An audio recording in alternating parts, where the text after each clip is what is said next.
né, sobre o projeto. Então, olha, cabo alimentador, qual é a referência para a eficiência do projeto? O fator de referência é 2,94 metros por cliente. É isso? Cabo distribuição, 10,6 metros por cliente. Fator de referência para cabo drop, 65 metros por cliente. É lógico que isso aqui é quando eu avalio a máxima eficiência. Se eu chegar a ter uma média de 65 metros por cliente, significa que o meu projeto alcançou uma extrema eficiência. É impossível de se fazer um projeto mais eficiente que esse.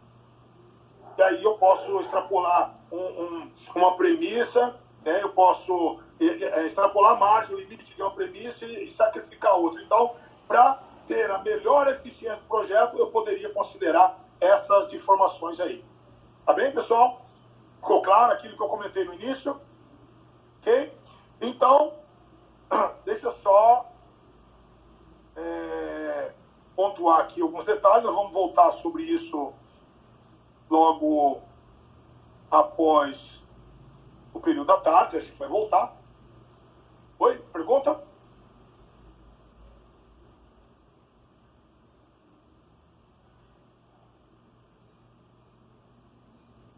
Muito bem. Moacir, né? Moacir, a pergunta do Moacir é se essa rede está em anel. Eu vou mostrar para vocês à tarde uma topologia, né? Vou demonstrar as topologias possíveis.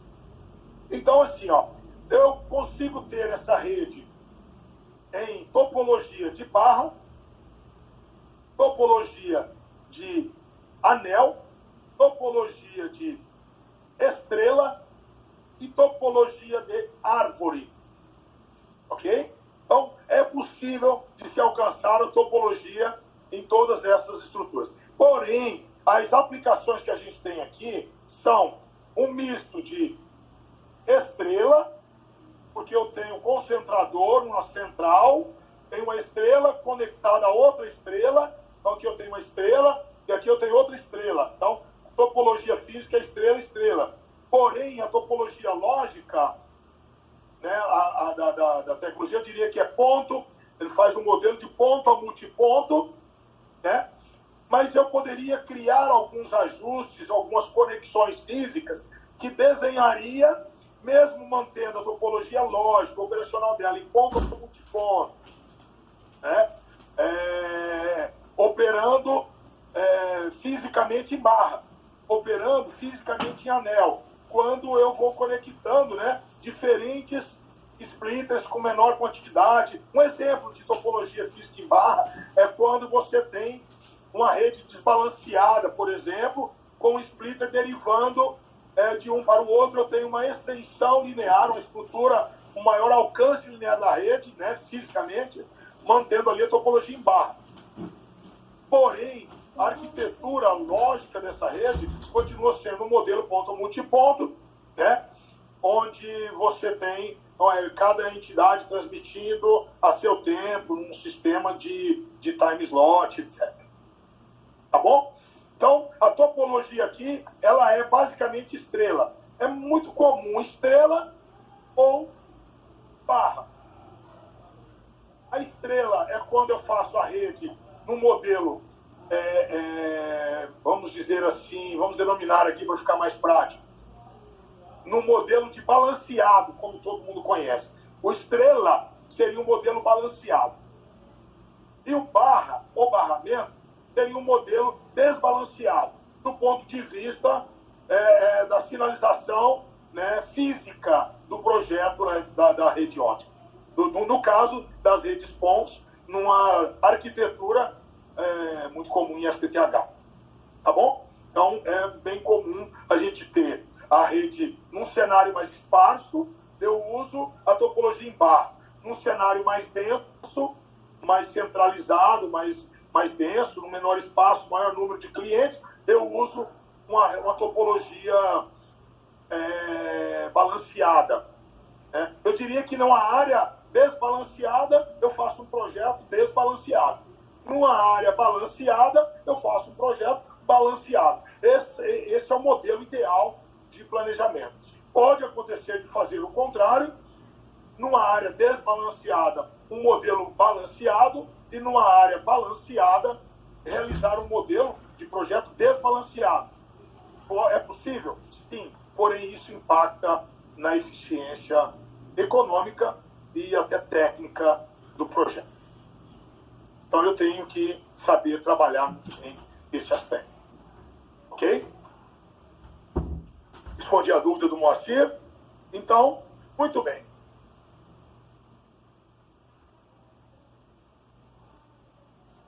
Vamos lá, pode falar aí, pessoal. Vamos responder as dúvidas, porque eu vou ter que entrar à tarde mesmo, para não invadir o horário do professor Emerson, que está aí, né?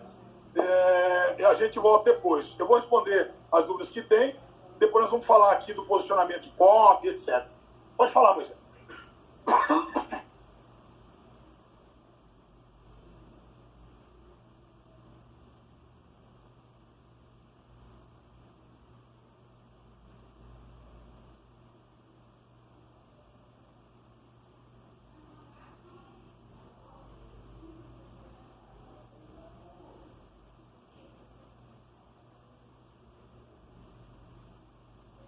Parabéns, muito boa pergunta, viu?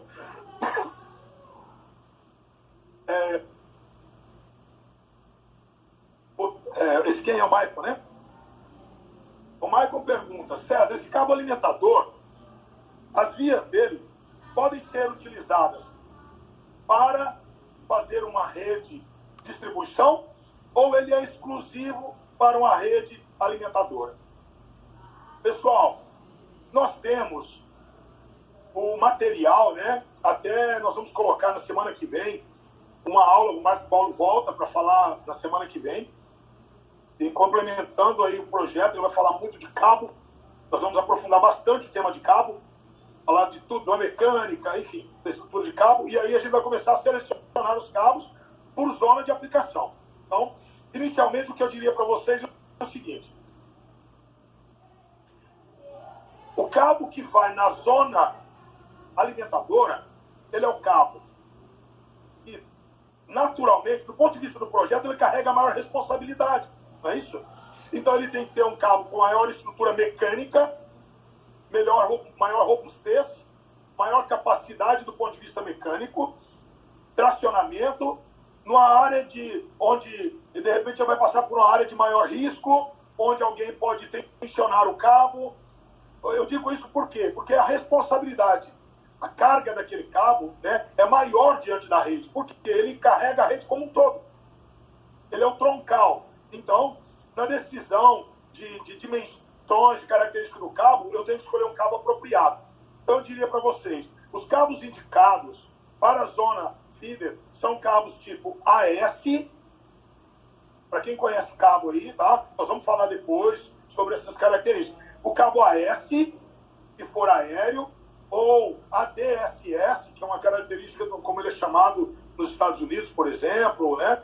Em alguns outros países, ele é conhecido como ADSS. É o mesmo que cabo AS. Temos o cabo subterrâneo, eu poderia dizer para vocês, para resumir, porque pode mudar a dinâmica de um fabricante ou outro, a nomenclatura.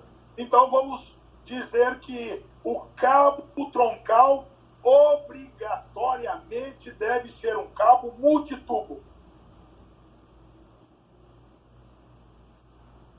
Ou seja, na sua composição ali, ele deve possuir múltiplos túbulos luz. Não pode ser um cabo ASU, por exemplo. Um cabo de apenas um tubo luz. Por quê? Na dinâmica do projeto, na reengenharia, na reestruturação, na expansão da rede, eu vou colocar em risco o SLA do projeto. Então, o cabo que vai alimentar o troncal deve ser um cabo multitubo. Agora, o cabo que alimenta uma distribuição, aí sim, poderia ser um cabo monotubo. Cabo monotubo pode ser o ASU, RA, Mini RA, figura 8, Enfim, tem a gama de outros cabos que vem com apenas um tubo, né? Poderia também colocar um cabo multitubo, César, num AS, sei lá, um DD, um subterrâneo DD, DDG,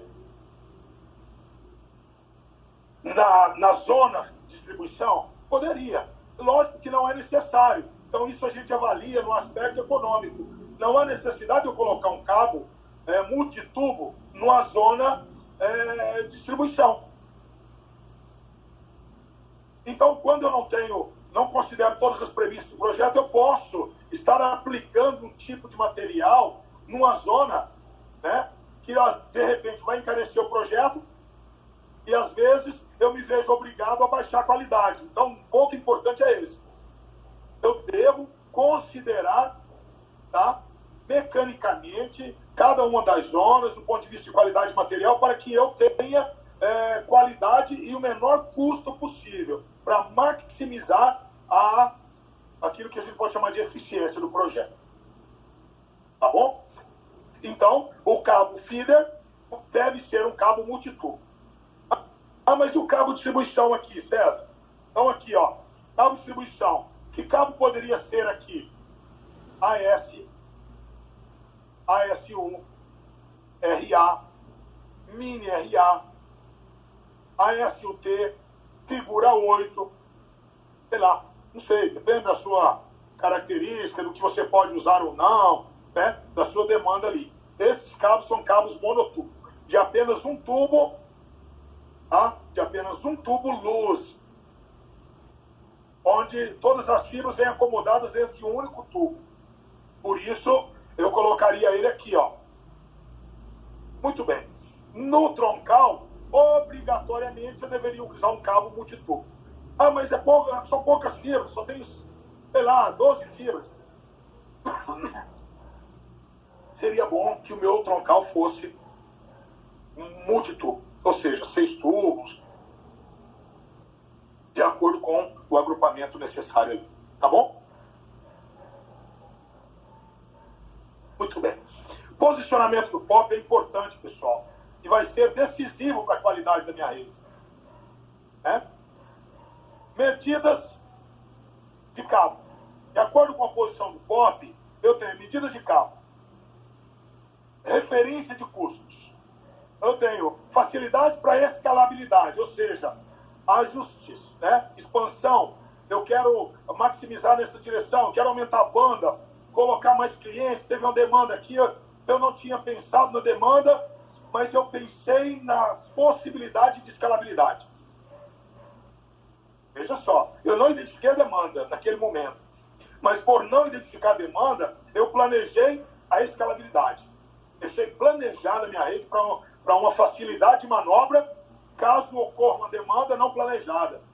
E aí, com ajuste para a escalabilidade, eu consigo incluir novos clientes, expandir minha rede, sem impactar negativamente no meu SLA. O impacto no CAPEX.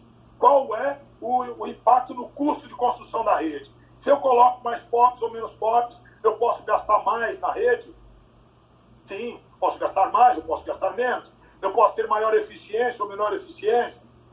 Então, o planejamento, o posicionamento do POP é decisivo. Né? E a estratégia, né? Qual é o nível de estratégia, como ele se posiciona, né? Dentro do projeto, do ponto de vista estratégico, para o projeto do FTTH. Então, é isso que nós temos aqui. Posicionamento de POP periférico, referência para a distribuição de cabeamento. Observe que esse ponto aqui, ó, vamos chamar de POP, então, esse ponto, tá vendo esse pontinho oval aqui, né? Essa elipse aqui, tá vendo? Então, eu tenho, chegando um cabo em azul, poderia chamar de cabo de link, que alimenta o meu POP, que vem da minha central, ou que vem até o meu ponto, onde eu vou fazer aquela conexão. E depois eu tenho cabos que saem distribuindo. Tá vendo? Ó? Tanto no horizontal aí, quanto na vertical, fazendo. Esse cabo aqui é um cabo feeder, por exemplo, ó. E depois do feeder eu tenho os cabos de distribuição, que vão correndo as quadras ali, entregando. Aqui eu tenho outro modelo, onde eu saio um cabo feeder aqui, e depois eu derivo os cabos de distribuição para dentro, e aí eu venho com outro feeder aqui e derivo distribuição, fazendo uma derivação nos pontos dali para frente. E aqui também. Então, observem